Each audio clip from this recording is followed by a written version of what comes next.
The Quest for the Diamond Sword, a book that recently, when I was picking through the messy pile of books in my closet, I found, and noticing it was a complete gem, I reread it. Its title is cliché, the cover picture is a precedent for being lazy, being a literal screenshot of the game, which I suppose is a pretty good symbol for this book. This little 105-page book, thinner than most books I read past the age of 6, was so very interesting to read and research, I thought it would be funny to make a video on it. The author, Winter Morgan, is 71, therefore showing that maybe she is not the most confident in this area, and reading the book, it seems that the only research she did was listen to her son that hasn't played Minecraft, but rather has listened to his friends talk about it, and maybe not even that. But this book does really personify a lot of childhood for a lot of people. It is something that you can look back on. It's almost like a book of your nostalgia from 2014. Minecraft as a game has been dying out a little. It has definitely come back in the last couple of years, but a lot of people have been growing up and dropping off it. It's the sad truth. But I believe that this book will act as a time capsule, a capsule of memories. I also think that it serves its purpose well. It is definitely supposed to be more of a targeted move, trying to feed off the love for Minecraft all around the world. It works, as in a lot of reviews and comments that I read.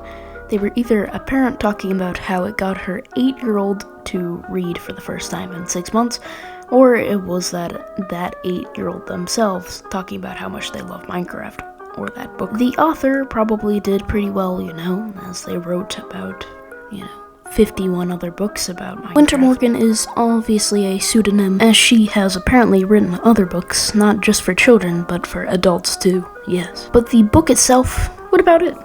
Well, in this video, I want to take a look at the enticing plot and try to see if there's anything under the surface that I didn't notice when I first read this back in 2015. Anyways, before we go on with the video, it took a lot of work to make this, so if you could like, comment, and sub, then it would be awesome. Anyways, on with the video.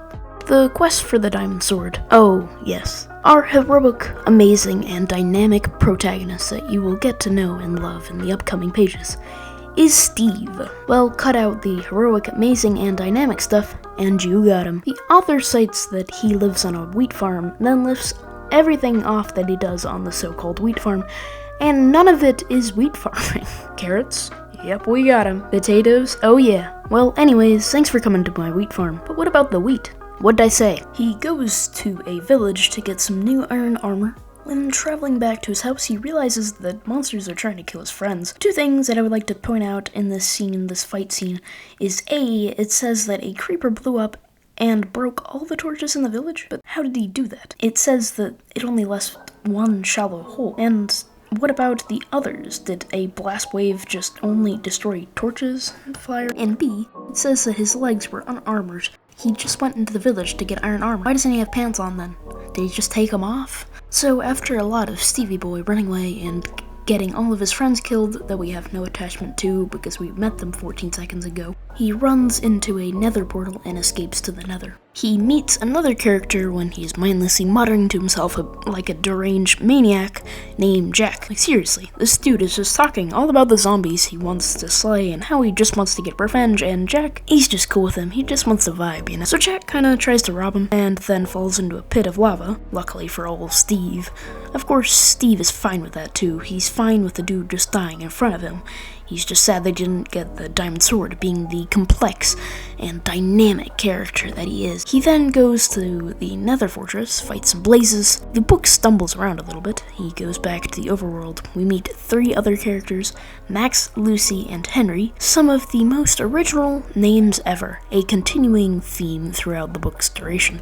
They, at first, are suspicious of Steve, and Steve to them, but after he tells them about his not wheat farm, and his ingenious plan to get 40 diamonds so that he can make 1 diamond sword to defend the village, which is so very wrong, because you only need 2 diamonds to make a diamond sword. It is just befuddling to read this, like where do they get this idea? There's a lot of inconsistencies in this book like this that miss out on the technicalities of Minecraft. Some things that you would just like to have in a book about Minecraft, like calling everybody that is mean a griefer, when a griefer is someone who specifically destroys gold is better than iron, saying that weakness potions make you groggy and slow, when it actually just reduces the damage that give, and that dogs scare off Endermen when they do not. Anyways, the people are impressed that he survived the Nether for some reason, because apparently it is something amazing to survive the Nether. They casually commit arson, and then they make another mistake when Henry gets poisoned, stating that poison depletes your hunger bar when it doesn't. A lot of rambling and not a lot of contributing to the plot at all. They start to mine for their 40 diamonds, but they get distracted and make a snowman? Please stop it. This book is like a child that wants to play with everything it sees. They're stretching this book out so much that it feels like a YouTuber trying to stretch their video out to 10 minutes. Anyways, so they're mining, and then a griefer that we haven't ever seen before traps them in bedrock. My goodness. Anyways, they secure the diamonds, and somehow they know that it only takes 2 diamonds to make a sword.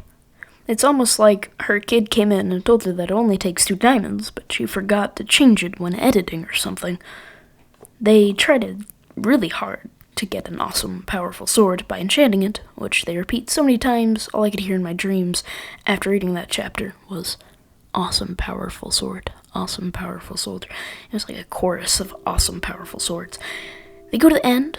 Please remind me who is writing this. I think it is a child who just learned how to type yesterday, and they kill it with 5 arrows and a couple of hits. Yes, the hardest boss in the game, maybe the Wither, but pretty much one of the hardest bosses in the game, and they just beat him in a couple of hits, too easy for the Steve style. Henry, the guy that almost died, 5 times, now wants the diamonds.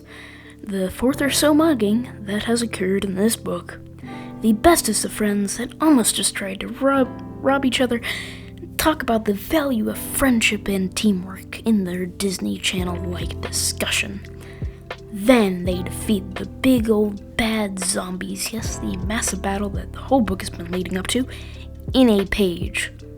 A page! Anyways, they have a big party and the other 3 leave off on other adventures, implying that sequels.